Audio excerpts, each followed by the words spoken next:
Okay, great. Wow. Oh, thank you for winding down so quickly. That was wonderful. So hi, I'm Randy Shoup, and today I'm going to talk about moving fast at scale.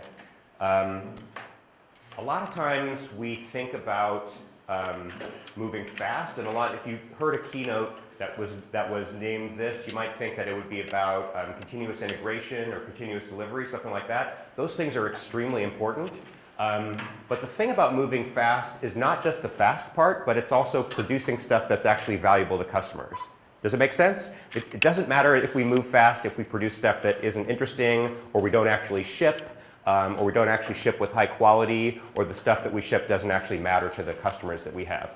So the thing that's most important are these two things together. It's time and it's also value. So how can we produce the most value for our customers in the least amount of time? So the first point that I'd like to make is this dichotomy, this difference, this maybe trade-off that we think we have to make between speed and stability. Does this seem sort of intuitive that, well, I could either go fast or I could do stuff with high quality? Does that kind of make sense? Yeah. Turns out that's wrong. But it seems to make sense to me too. It is intuitive. So has anybody seen this book, Accelerate? Yeah, lots of hands. That's great. So this book came out in July of last year. The main author is Nicole Forsgren with Jez Humble and with Gene Kim. And they come out of the DevOps sort of movement. And they've had 7 years, I believe, of surveys of tens of thousands of companies all around the world and trying to figure out what were practices and cultural things and organizational things that would predict good performance. And very non-intuitively, I'll skip to the end, it turns out that the same people that are the fastest also are the ones that are able to produce the most stable and the most highest quality software. So the first set of metrics is around speed. So here, what happens is the really high-performing organizations like the Googles, the Netflixes, the Amazons of the world tend to cluster in this high area where the lower performers, slower, maybe more enterprisey organizations tend to cluster in this low area. And when I say cluster, what do I mean? So the low performers are maybe deploying once a month. Okay? Actually, some of us might even deploy less often, right? Every 3 months, once every 6 months. Actually, I used to work at Oracle a million years ago where we would deploy once every 6 months for shrink-wrap software. And so that's about deployment frequency. And then, so the low performers are deploying maybe 1 time a month. The high performers might be deploying 10 times or more every day for any individual application or service. Well, at the same time, the low performers, so this is about commit to deploy. So this is the lead time between when somebody commits a piece of code and when it actually makes it to production, right? When we actually start getting value from customers. And the low performers, it might be 6 months between when somebody commits a piece of code and it actually shows up in production, whereas the high performers are doing it in less than an hour. Okay, well that sounds pretty cool. Some people are faster than others. Okay, that makes sense. But it turns out that exactly those same high performers and exactly those same low performers are also differentiate on stability or on quality of what they produce.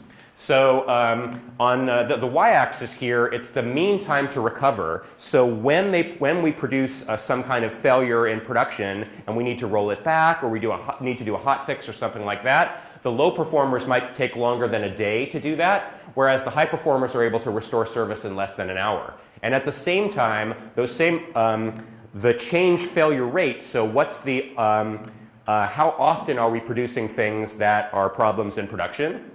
For the low performers, it actually might be as much as half of deploys have problems and need to be rolled back, whereas the high performers are getting close to perfect. They're not actually perfect, but they get pretty close. Does it make sense? Is it a little bit non-intuitive, though, that the same people that are fast are also stable? Well, the whole rest of the talk is going to be how we figure out how to produce good customer value at high quality, but still do it fast. Okay, but before we do that, just to see that information in another way, the elite, the very highest high-performing of the organizations, do 46 times more frequent code deployments. They are 2,500 times faster in terms of when somebody commits the code to when they deploy it to production. They have a 7 times lower change failure rate, like I was mentioning, and also they are 2,600 times faster to recover from incidents. So these practices are pretty important. Okay, so it turns out actually that we can have speed and stability, which I think is really wonderful. All right. Oh, and the other thing is these high-performing organizations are not just better on the engineering metrics like deployment time and change failure rate, et cetera, but they're also 2.5 times more likely to exceed actual business goals like profitability, market share, productivity, et cetera. So it turns out that these practices don't just matter to us as engineers, they also matter to the business people that we serve. Okay. So the overall talk is sort of organized into 4 sections. So first I want to talk about organizational things that we can do to make sure that we move fast. Next I want to talk about what to build and even more importantly what not to build. Next I want to talk about when to build things, and that's sort of about focus and about prioritization. And then finally I want to talk about some practices about how to build things. Okay, so let's start with organizing for speed. When I first started in this industry 30 years ago, this was how we built software. So there would be people, there would be a team of idea people. So we might call those the business, or we might call them product, we might call them business analysts, something like that. And they would come up with an idea, and they would throw it over the wall to developers like me. And we would be, high-paid typists, and we'd type away in our little editors, VI or Emacs, for me Emacs. And then we would throw our code over the wall to some quality assurance organization that would make sure that the things that we typed were decent software, sometimes. And then later we would throw that software over the wall to people that would operate it in the real world. Well, so it turns out that this cascade, or dare I say waterfall, doesn't work very well. Because it's very slow to take learnings back from development into the idea, from quality into development, from operations into development and quality.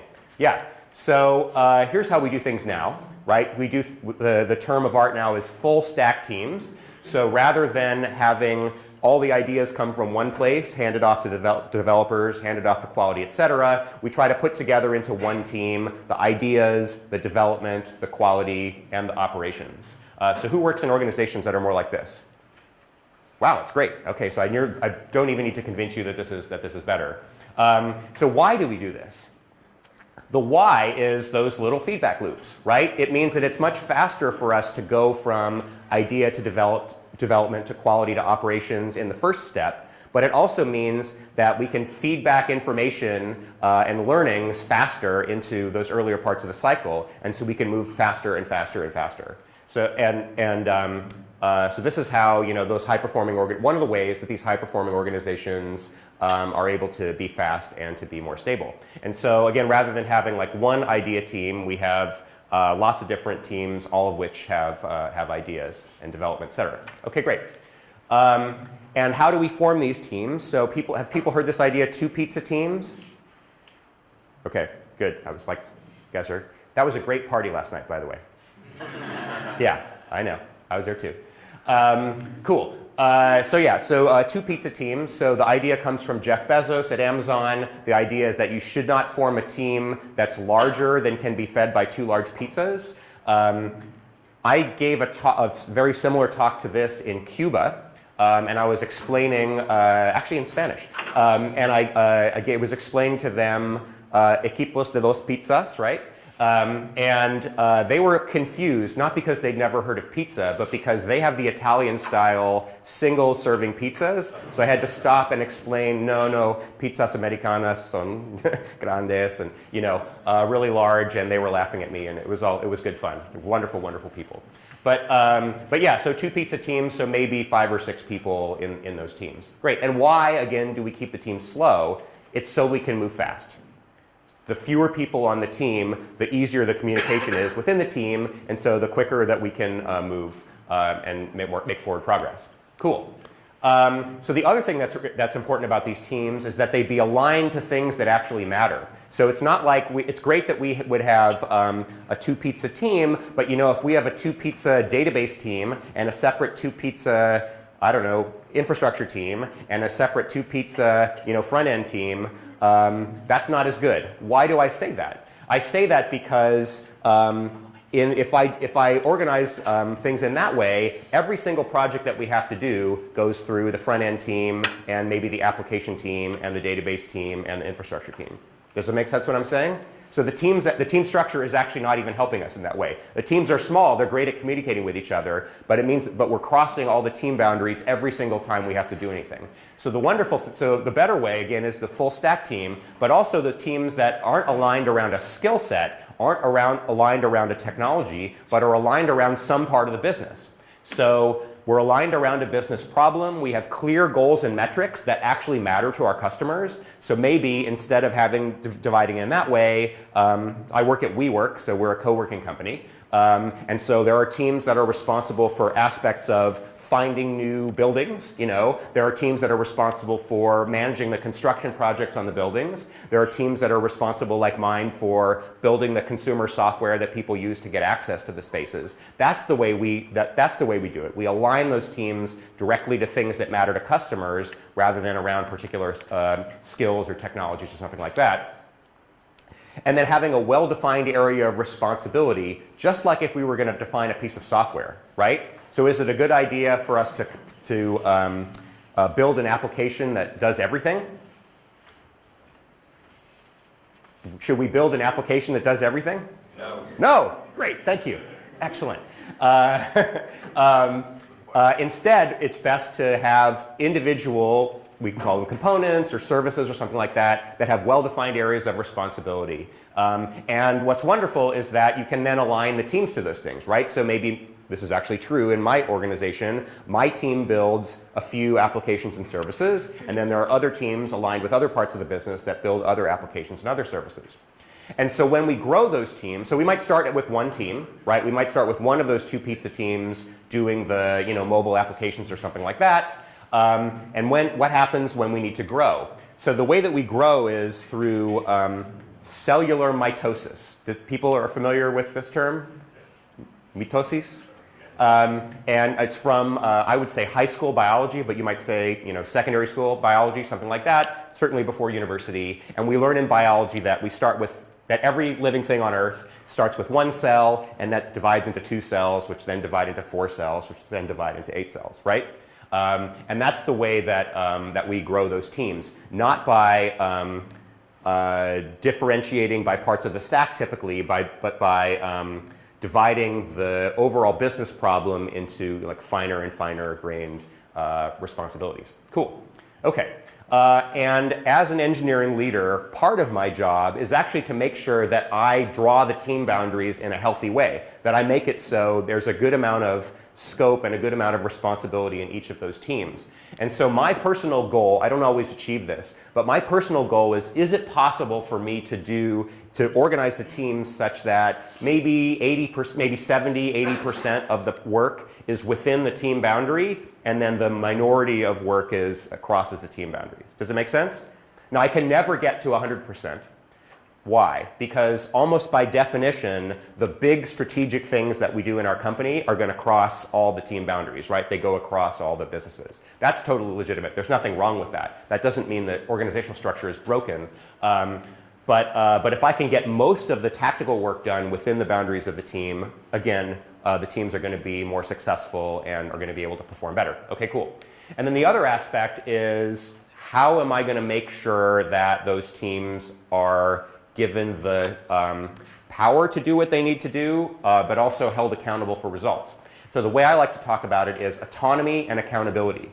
You might have heard of Netflix's phrase where they talk about freedom and responsibility. It's the same thing.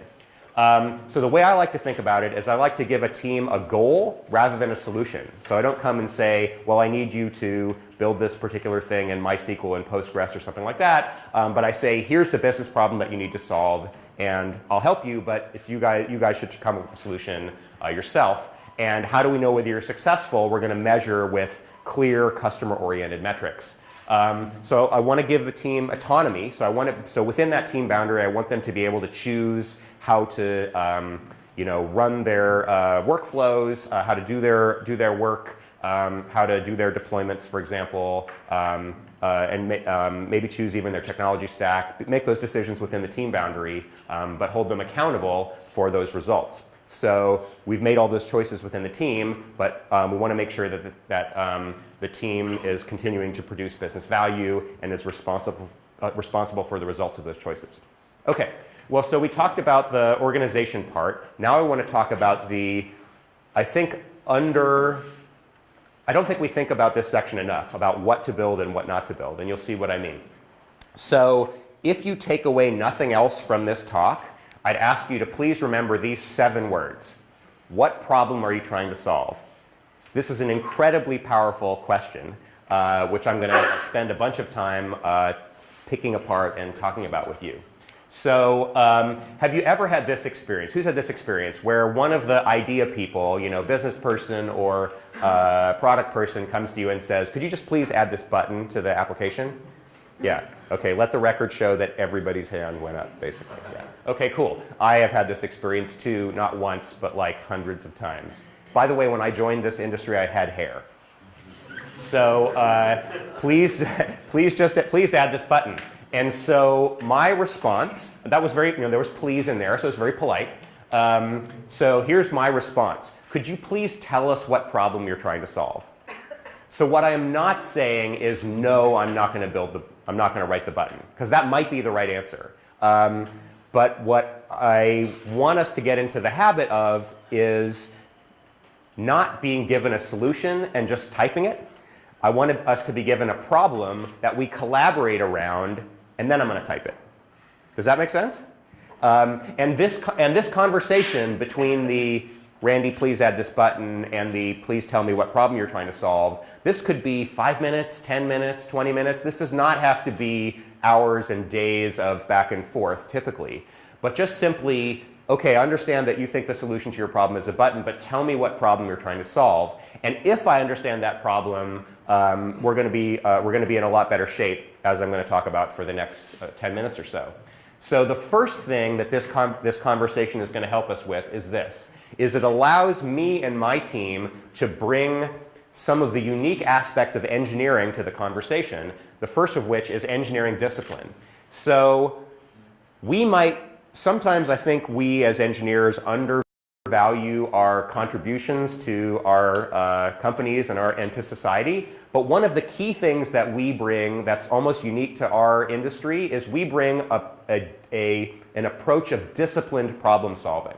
So let me take a step back. So I was chatting with people last night. We were talking about what were non-technical jobs people had, and lots of people had really interesting non-technical jobs. I used to work at McDonald's when I was younger, et cetera. But the one that I talked about in particular was, once upon a time, I really wanted to be an international lawyer. And I actually after university, I actually went to school to study to be an international lawyer. Turns out I decided on software. I like it much better, so I'm very happy. As part of my university education, I studied both political science, which is obviously the thing that I would have used for law and international relations, but then I also studied math and computer science, which I ended up doing.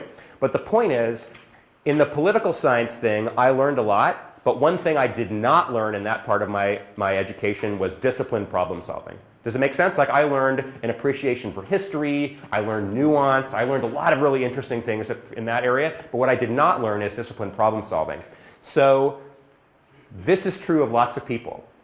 And so I think we undervalue our contribution if we don't bring that disciplined problem-solving approach to the conversation. And we could even just be the rubber duck, right? Having the business person tell us what problem they're trying to solve with the button, and we can, even if we just listen, we can maybe unpack parts of the problem. But also we can offer suggestions and maybe use both brains instead of just one. Does it make sense? It's not just a nice idea, it's actually our job to do that. Like, I don't think we're fully doing our job or being allowed to do our job if we don't have those conversations with the product and business folks about what is the problem we're trying to solve, offering a way of breaking that problem down and solving it in a good way. So as an engineer brain, when the product person comes to me and says, hey, Randy, could you please add that button?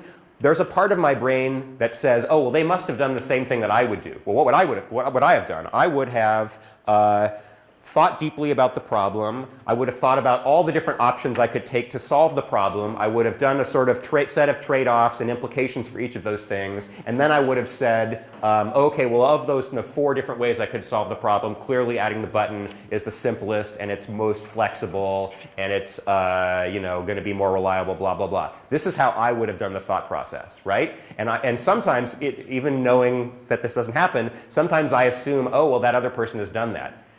Raise your hand if you think that the product person or business person that came to you with adding the button did the process that I just said. Okay, oh cool, all right, a couple of people, great, I want to work in your company. Let the record show that very few people raise their hand. Again, that's not because they're evil or stupid, but because they don't, a lot of them have not been trained as engineers and don't do the kinds of thought processes that we do. Does it make sense? So it's our job to help them do that.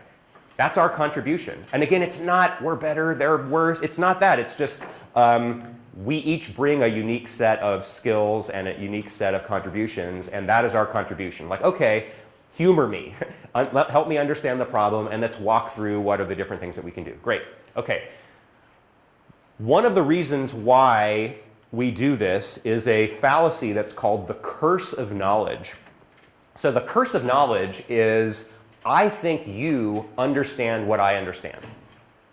Does that make sense? The curse of knowledge is, well, I understand that if we add that button in the monolith, it's going to make the code that much more difficult to understand and to change for next time.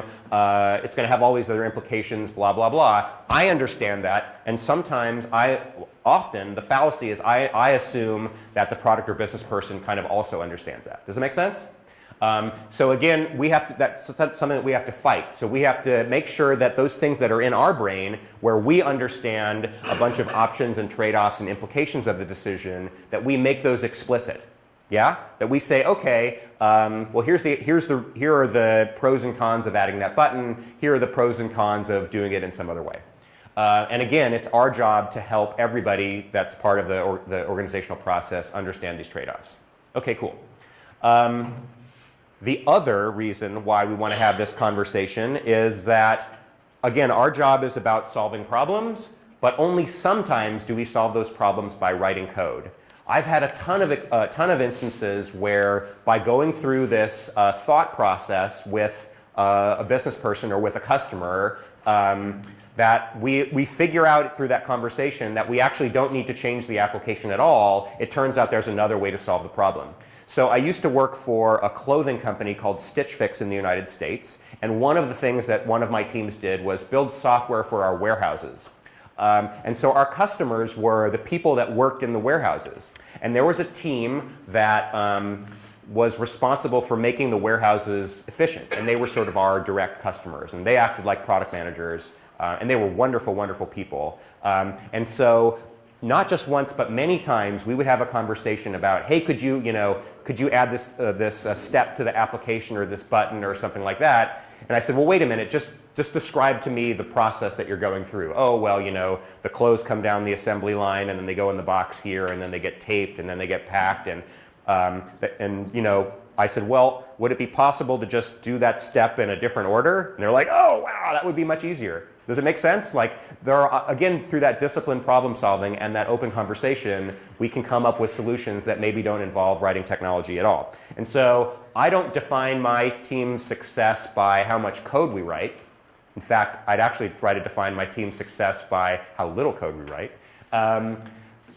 Instead, I define my team's success by how many problems we can solve. Again, time to value. What's the easiest way for us to solve problems? Okay, cool.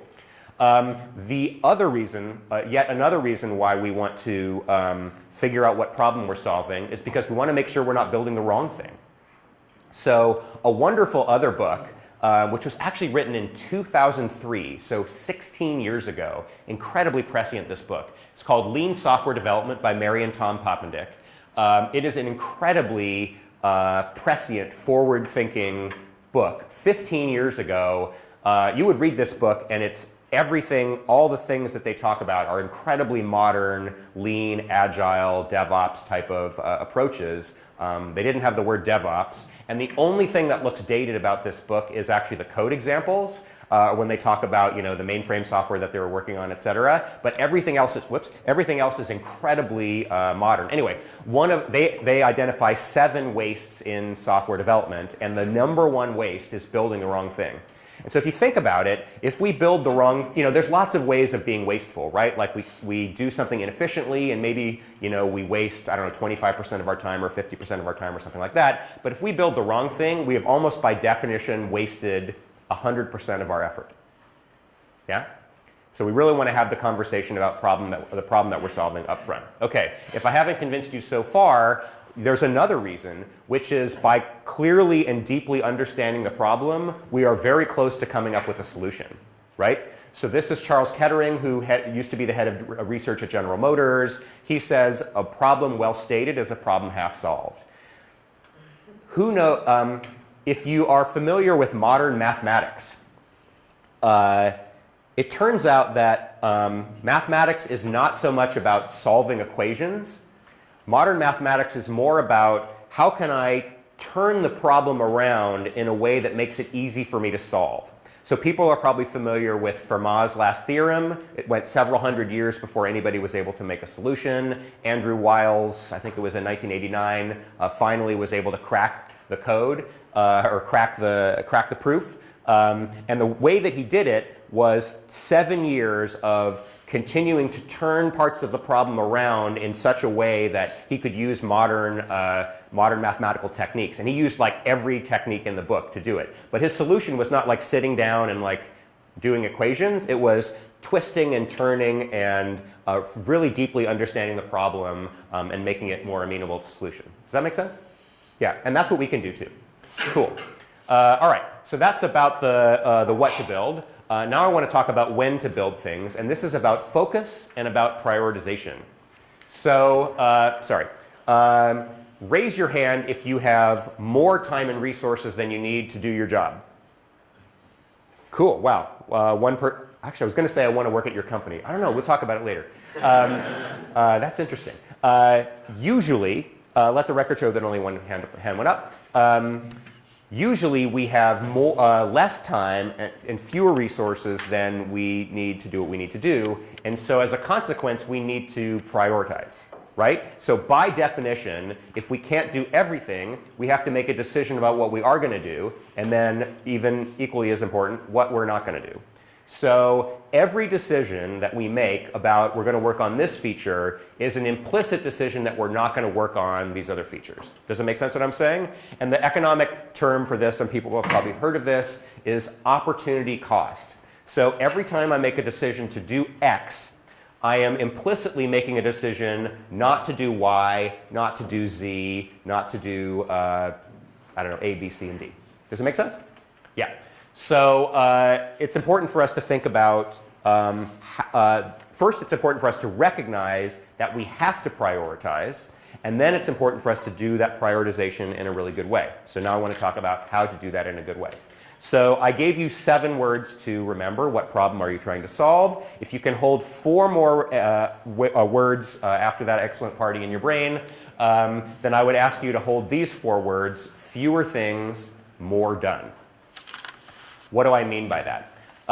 So traditionally, and I have been guilty of this even relatively recently in my career, traditionally if we had, say, 5 people on our team and 5 or more things in our backlog, we might do it like this, right? We might say, okay, well, let's put person number 1 on feature number 1, person number 2 on feature number 2, et cetera, et cetera, et cetera. Does this look legit? Like lots of people do this?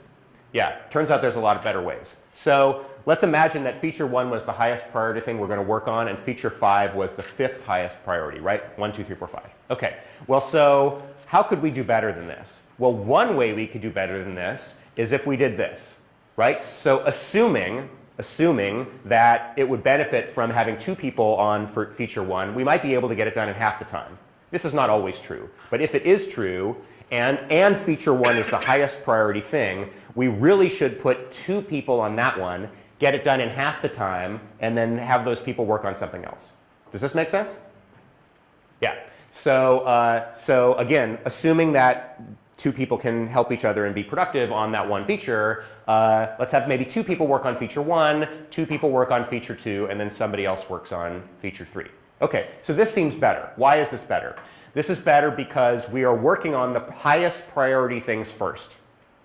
So when I say that something is priority 1, by definition, that's the highest priority thing. I mean, like I just said, that's a redundant thing that I just said, right? So by definition, we should put as much resource on that will help it to continue to move forward. Does it make sense? Invest as much as long as it keeps paying off. And then we can do the same for feature 2, et cetera. And so number one, so the first thing is that we are treating the priorities for real. So we're putting as much resource on priority 1 as we can, and then we put the rest on priority 2, et cetera. But the other thing is we have produced value, we have delivered to customers in half the time. Does that make sense? Instead of waiting, in this example, 4 months for us to give any value, instead we are delivering value, let's imagine, at 2 months. OK, I think we can do better than this. So what if we did this? What if we thought a little bit up front and we broke that 2 months of work down into smaller chunks? Let's imagine they are 2-week chunks. Let's imagine we hypothetically call them sprints. But it doesn't matter how you do this. If we break it down and we can make incremental progress, iteratively producing a little bit of value, a little bit of value, a little bit of value, now we've shrunk the time to value even more. We've delivered a simpler thing, but we've delivered something that hopefully works, to customers at that 1A point, and then we've delivered something else and something else, something else. So that's wonderful from a time to value perspective. Again, we're delivering value more quickly. But the other thing, subtler thing, is that we can learn from those interim releases, right? So it's possible as we go along, we will have produced 1A, I don't know, whatever that is. We've produced 1B. And then we might say, you know what? This isn't actually very good. Maybe this feature isn't all that interesting. Turns out we thought it was great, but it isn't, so we could abandon it. Or we could say, wow, this is really great. We should probably put more people on this and get it out faster. Or we should say, you know what? We got to 1B or 1C, and that's enough. Like we initially thought we were going to have to do all the way A, B, C, and D. But it turns out that we talked to our customers, and C is fine. And now it's no longer a high priority, right? The C is enough. And so maybe we come back to D, or maybe we don't. But we can move on to something else. Does it make sense what I'm saying? This, by delivering incrementally, it gives us that option value. It gives us the flexibility to make course corrections, but it also gives us the data, the feedback to make those course corrections correctly. Does it make sense? Cool. And then, I love this quote, then once you solve problem number 1, problem 2 gets a promotion. Cool. The other thing that this incremental delivery approach helps us with is this thing. So who has worked in a place where they have been working on something and they were almost done, and then somebody higher up made a decision that said, you know what, we're going to pause that thing and we're going to do something else? Who's had that experience? Yeah, let the record show everybody's hand went up. Exactly. And that's not wrong and terrible. Like the wrong thing is not that we changed priorities. The wrong thing is that we didn't ship any value before we did that. Does that make sense? So the way that we can be resilient to that is not to say, so sometimes I'll take a step back. Like the old style enterprise approach to this thing is, you know what? Sometimes we might change these priorities. So let's spend much longer up front thinking about things, writing a very detailed spec, and just think harder. Because if we think harder now, maybe we'll be able to figure out everything for the next year and we'll never have to change anything. By the way, that never works. Never. That's the wrong solution. Instead, the solution is go the entire opposite way. Instead of thinking, we should think more than 0 up front. We should do some thinking. But the amount of thinking that we should do up front is how do we divide this big piece of work into smaller chunks that provide value along the way? Does it make sense? Like, that's the thinking that we should do. How do we take this big problem and make it a bunch of smaller problems and produce value along the way? That's the thinking that's valuable up front. And then we should just start doing stuff, get stuff out there to customers, have them see it, and then we can iterate on it and learn from the feedback that they give us and course correct. Anyway, so this dare I say, agile approach to software, this incremental delivery, allows us to be resilient to changes in priority. Okay, cool. So let's summarize what we just did. We delivered the highest priority features first, because remember the first way where each of the 5 people was each working on something at the same time, it basically meant that we were treating the priority 5 thing at the same level as the priority 1 thing. Does it make sense? Cool. So first thing that we are doing is we're delivering the highest priority features first. The second thing is that we're delivering the full value of those highest priority features earlier than we would otherwise. Yeah? So let's imagine that we finish, in half the time than we otherwise would, given the example that we had. And people are probably familiar with this economic idea of the time value of money. It turns out that 100 euros right now is worth a lot more to me than 100 euros a month from now, 6 months from now, a year from now, right? That's just the way, economics works. So, and this is true not just of 100 euros, but also of features. Okay, cool.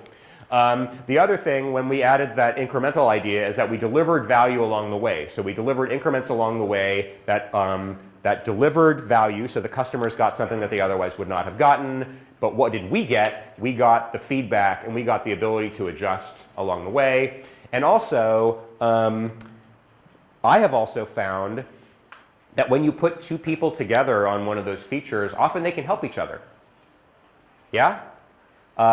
So this is not true of every feature in every situation, but oftentimes when something's big enough and 2 people are both working on it together, they can bounce ideas off of each other, and actually we might be able to be more efficient.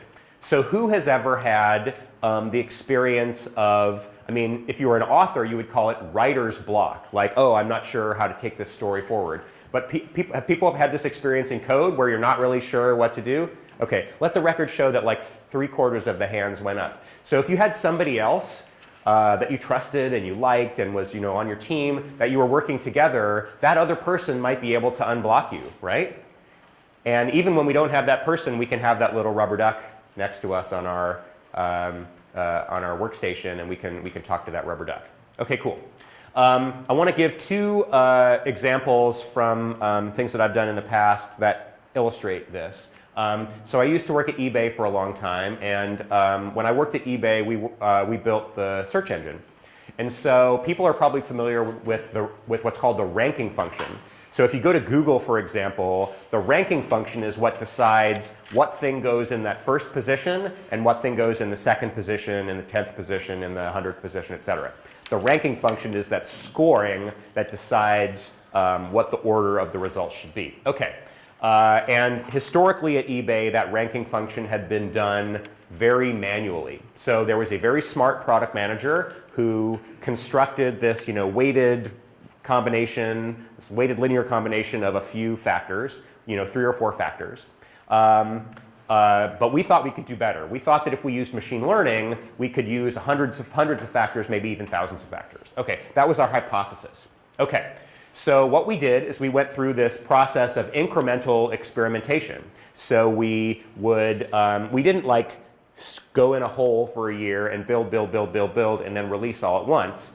Instead, we would make microscopic modifications to the ranking function, would see if they would improve the results that we wanted or make them worse. And sometimes they would improve things. Most of the time, they would make them worse, to be honest. But every time we found something that improved it, we would kind of put that in the bank, like leave that in there, and try to make another improvement on top of that, another improvement on top of that. Does it make sense what I'm saying? Incrementally making forward progress. We did, and at any given time we were doing hundreds of parallel A/B tests. We were testing lots of different modifications to that ranking function. And after a full year of making a tiny, literally 0.001% improvement in revenue, tiny little improvement, after a full year, this work alone, which was about 15 people, increased the overall revenue of the eBay company by 2%. And this was in 2010, 2011. So at the time, eBay was doing about 60 billion US dollars in commerce. And so the revenue implication of that was $120 million every year. So that was pretty good. We felt very happy about that. Okay, so then then totally independently of this, we were doing another very similar approach. So the other thing that we were trying to do was make the search pages faster.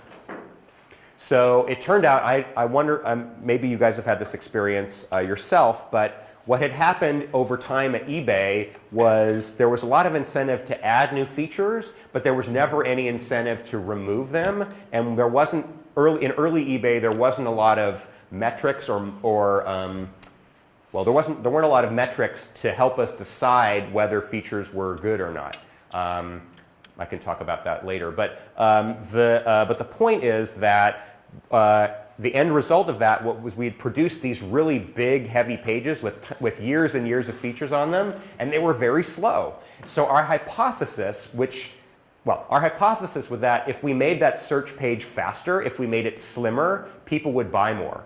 And if I can make a little sidebar, it was surprisingly difficult to make that argument, right? So it was very difficult even with engineering discipline problem solving and lots of conversations, it was really challenging for us to make the argument that we should actually reduce features and make things slimmer and make things faster. But that was our hypothesis. And what we said is, tell you what, you don't think that other people didn't think we should reduce features. We thought it was a good idea. What's the way to resolve it? It's by trying an experiment and seeing what happened. OK, so again, what we did is we did that same kind of iterative process and a bunch of A/B tests where we would slim things down and reduce the JavaScript, make the CSS smaller, use the CDN better, all the stuff that we know how to do for making websites faster. And we did all of those things, and we were monitoring a bunch of interesting metrics. And again, at the end, totally independently of that ranking function work, this work also yielded us another 2% increase in revenue. So again, another $120 million every year. So if you sum these two things up, that's like $250 million a year with a pretty small investment of people, really targeted and really incremental. Pretty cool, huh? Yeah. What you might ask, as many people do, how did we know these results made the difference? Yeah? How did we prove it? Those A/B tests. For all the time we were working on the ranking function, we had the old ranking function running in production, and at some percentage, right? And then we would have the new one, or maybe 100 different new ones that we were all trying out. Does it make sense? And so we always had the old one to compare to. So we could look at, this is exactly an A/B test, so we could look at the customers that were seeing the old style thing and how, what revenue we were getting and how they were performing, et cetera, and we could compare that to the new version of the ranking function. And similarly with the pages, as we slimmed down the pages and were making them faster, we could compare the old version of the page to the new version of the page. Does it make sense? And so when people said, we don't really believe that you have made us $240 million, like we'd say, check it out, right? So that was pretty cool. OK, great. So the last section I want to talk about is how to build things. So who has heard this? We don't have time to do it right. Let the record show that there were not only many hands going up, but lots of knowing laughter. OK, cool. Here is your response. Do we have time to do it twice? Because that's pretty much the question, right? So if we do it not well, and I'm going to talk about what I mean by not well, because there's a subtle thing in there. We can do it solidly the first time and then be done, move on. Maybe we'll come back with improvements later, but we can be kind of done with that. Or we have the option to release something that doesn't really work all that well, and we're going to have to go back and fix it. So this is very counterintuitive, but I have absolutely experienced this, particularly at small organizations with not a lot of resources. almost the more constrained we are in time and resources, the more important it is for us to get it right the first time. Again, I'm going to talk about what I mean by right in a second. Because we are so small, we really can't work on that many things. So if we are trying to do the next thing, but also